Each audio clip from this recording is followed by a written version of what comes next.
네, 안녕하세요. 오랜만에 영상을 올립니다. 일요일 점심인데요. 오늘 주제는 해외 영업사원의 하루라는 주제를 들고 나왔습니다. 사실 뭐 개요만 적당히 생각해놨지 저도 제 얘기가 어떠한 방향으로 흘러갈지는 잘 모르겠네요.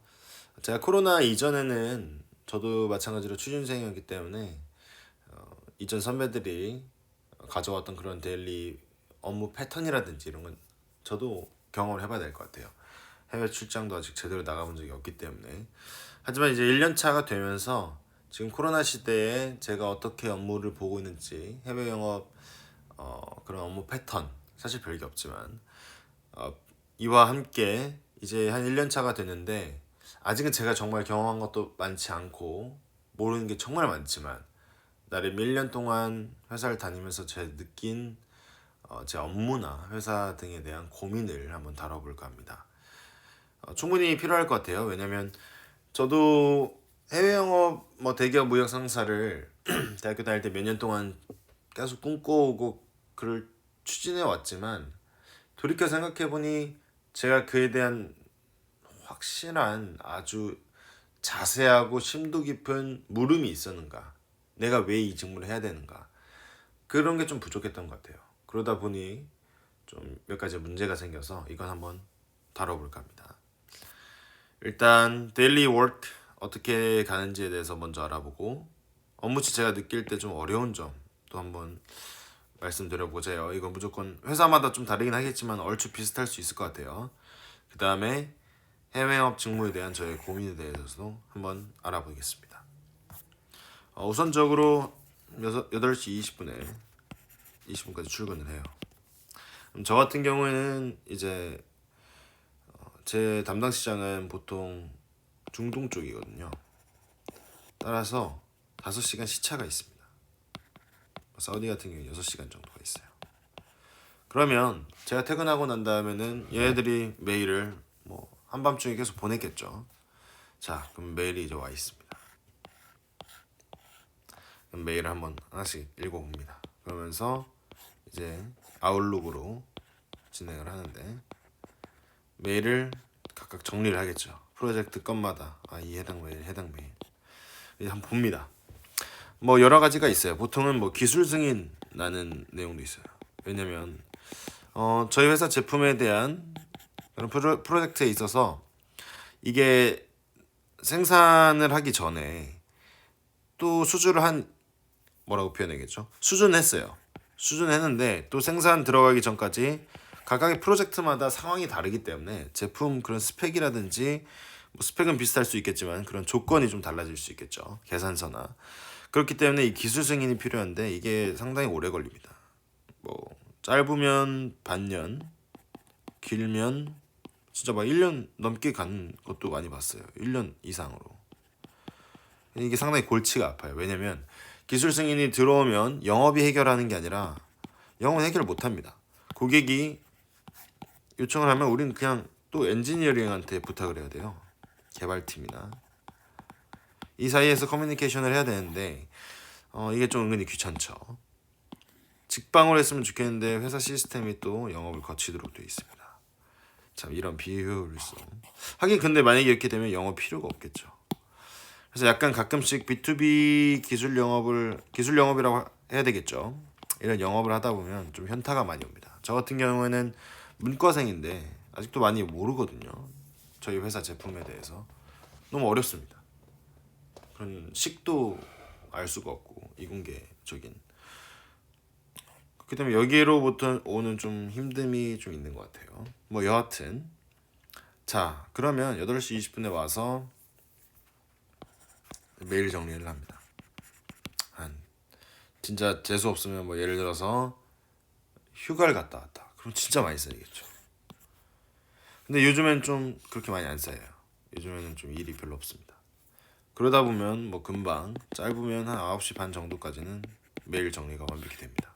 오늘 해야 될 것들. 쳐낼 건 빨리 쳐내고 자 이제 뭐 물류팀에도 연락을 해야 돼요. 왜냐면 선적을 해야 돼가지고 또 이걸 정해야 되고 또 그 다음에는 가끔씩 고객이 LC를 LC 스위프트라고 LC 전문입니다. LC를 보내오면 자금팀한테 또 연락을 해야 돼요. LC 전문이 도착했는지, 은행에서 통지가 있었는지. 그다음에 뭐 자금팀에서 먼저 연락 오는 것도 있고, 물류팀에서도 연락 오는 것도 있고, 자 회계팀도 가끔씩 뭐 걸릴 때가 있고, 뭐 엔지니어링 개발팀은 말도 말고요, 항상 있고요. 자 그다음에 제품이 만들어진 다음에 FAT라는 거래요. Factory Acceptance Test. 자 이와 관련해서 제품이 만들어지면 당연히 이게 제대로 돼 있는지 안 되는지 품질 한번 봐야 되겠죠. 그래서 QA 팀과의 협력이 또 엄청 중요합니다. 자 정신이 없죠. 이 팀하고도 연락하고 이 팀하고도 이 팀 정신이 없습니다. 자 근데 이제 뭐 보통 일이 없으면 설설해요. 정리할 거 하면서 그러면서 12시 30분이 옵니다. 뭐 도중에 잠깐 화장실 갔다 올 때도 있고 1시간씩 물 한 번 다시 떠가지고 물 한 번 마시고 스트레칭하고 띵가 적당히 쇼부를 칩니다. 자 그 다음에 점심시간이 와요. 1시 반까지예요. 보통 동기들하고 있거나 저 같은 경우는 뭐 집이 가까워서 제가 좀 쉴 때 있는데 뭐 별로 쉴 시간이 없죠. 그럼 보통 동기들이랑 카페에 가서 이제 자 회사 욕을 합니다. 자, 회사 욕도 하고 뭐 어디 유관 부서 욕도 하고 그러다가 주식 얘기도 좀 하고 연애 얘기 좀 하고 자 그러다 보면은 시간이 다 가 있어요. 자 이제 잠시만요. 이게 왜 안 생기지? 네 그러고 나면은 이제 1시 반부터 5시 반까지 다시 근무 시간이에요. 뭐 가끔씩 이쯤 되면은 중동 애들이 이제 깨어나서 일을 시작하죠. 그렇기 때문에 뭐 화상회의를 할 때도 있고 컨퍼런스 콜을 할 때도 있고 뭐 그날 FAT가 잡혔다. FAT를 원래 직접 고객이 와야 되는데 요즘 화상으로 하거든요. 왜냐? 코로나 때문에. 뭐 이때 몇 시간 동안 같이 화상회의 하면서 진행할 수도 있는 겁니다. 아니면 뭐 견적이 와 있으면 견적을 또 칠 수도 있겠고요. 자 이런 업무를 치다가 5시 30분이 돼요. 자 하지만 눈치 때문에 퇴근을 할 수가 없습니다. 보통은 한 5시 50분, 6시 그 전까지는 일을 해야 되죠. 뭐 정말 급한 일이 있다 하면 야근을 할 수도 있지만 웬만하면은 자 집으로 돌아옵니다. 자 이게 하루 일과예요. 이게 하루 일과인데 업무 시 어려운 점에 대해서 말씀드리자면 저는 이건 것 같아요. 고객이 짜증나고 바깥으로는 안으로는 유관 부서입니다. 특정 유관 부서를 말하긴 좀 애매하지만 몇몇 부서들이 있습니다.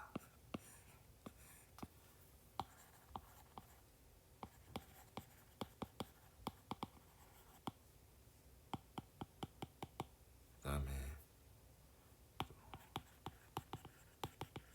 더 이상 이제 말하지 않겠습니다. 여기까지만 하겠습니다.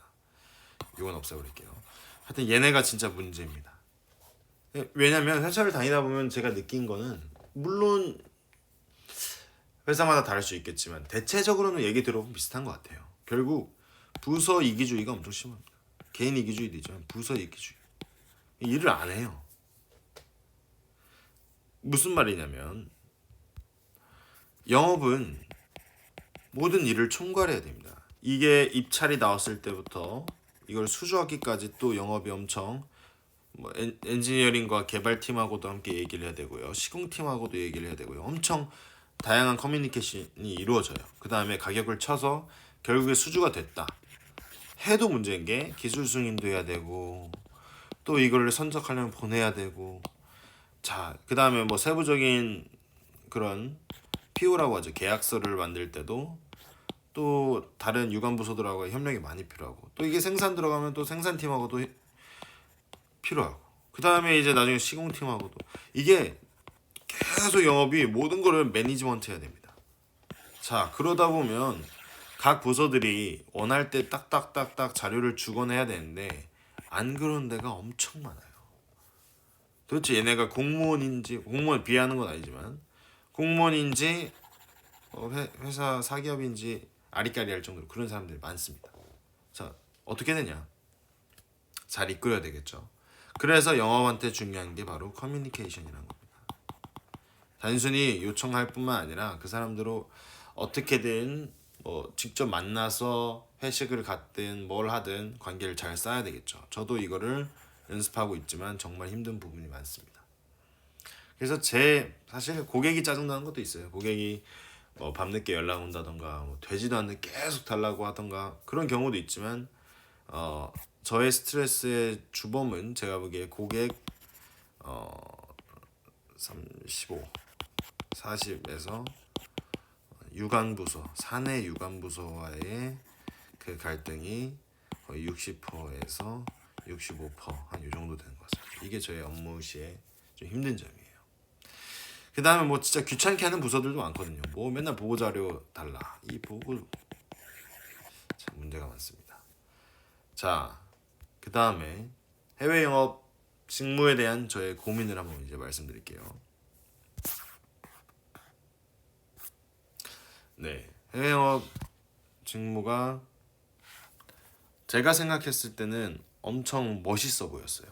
저는 잠시만요. 제 개인적인 게 있는지 없는지. 네, 해외 영업하면 저 멀리 먼 나라를 여행하는 그런 비행기 타고 다 수트 가방 들고 너무 멋있지 않나요? 나 외국인들 만나서 Hey, Mr. Davids, it's nice to see you 하면서 막 만나서 Yeah, right. We are from 땡땡땡 해가지고 뭐 today 뭐 하면서 막 이러면 멋있어 보이잖아요.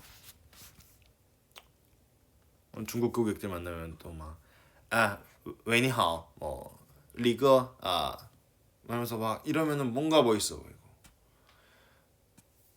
저는 사실 그게 더 컸던 것 같아요. 멋있어 보이니까. 그 다음에 해외 영어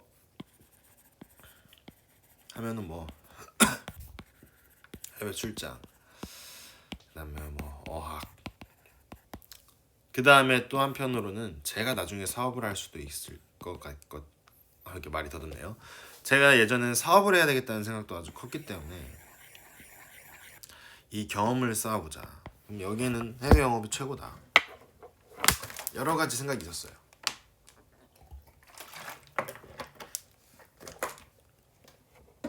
그리고 실제로 정말 고스펙들이 많이 오기 때문에 하지만 제가 생각한 그런 창의적이고 뭔가 바이오의 설득을 유도해서 계약을 따내고 수주를 따내고 TV, 드라마나 영화에 나올 법한 그런 얘기들은 사실 있긴 하겠지만 그렇게 많지 않습니다. 가끔씩 제가 보면 영업이 아니라 약간 영업 관리 같은 느낌도 좀 나고요. 생각보다 백오피스 업무를 많이 할 때도 정말 많습니다.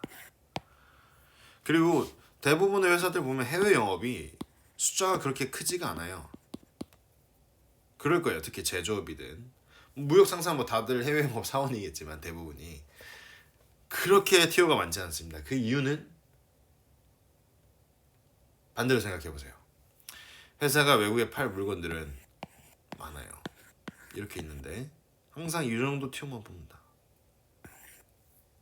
첫 번째, 신입사원이 하기가 좀 힘들다. 이거 키울 때 힘이 많이 들거든요. 1년, 2년 더 넘게 키워야 되기 때문에 힘도 많이 들고 실무에 딱 투입할 인원이 필요해서 안 뽑는 것도 있겠죠. 두 번째, 신입사원이 아니라 하여튼 해외영업 사원들이 그만큼 일이 많은 거예요. 타 부서에 비해서. 담당하고 있는 일이 많은 거고 그만큼 더 주지 않는 겁니다. 그렇기 때문에 애당초 잡혀있는 업무 로드가 많다 이렇게 볼 수 있겠습니다. 뭐 다른 이유들도 있겠지만요. 특히 뭐 회사가 영업에 힘이 약하거나 그럴 땐 더 심할 거고요. 하여튼 이런 직무에 대한 고민을 항상 가지고 있어요. 제가 계속 해외 영업을 해야 되는 것인가 아니면은 아예 산업군을 바꿀까, 직무를 한번 바꿔볼까 그런 생각도 하고 있는데 사실 저도 뭐 스태프 업무 쪽은 제 전공도 아니고 아직 전문 지식이 없기 때문에 제 끊임없는 고민으로 일단 나올 것 같습니다. 오늘 영상은 좀 길어지기 때문에 다음 영상으로 찾아뵙겠습니다. 감사합니다.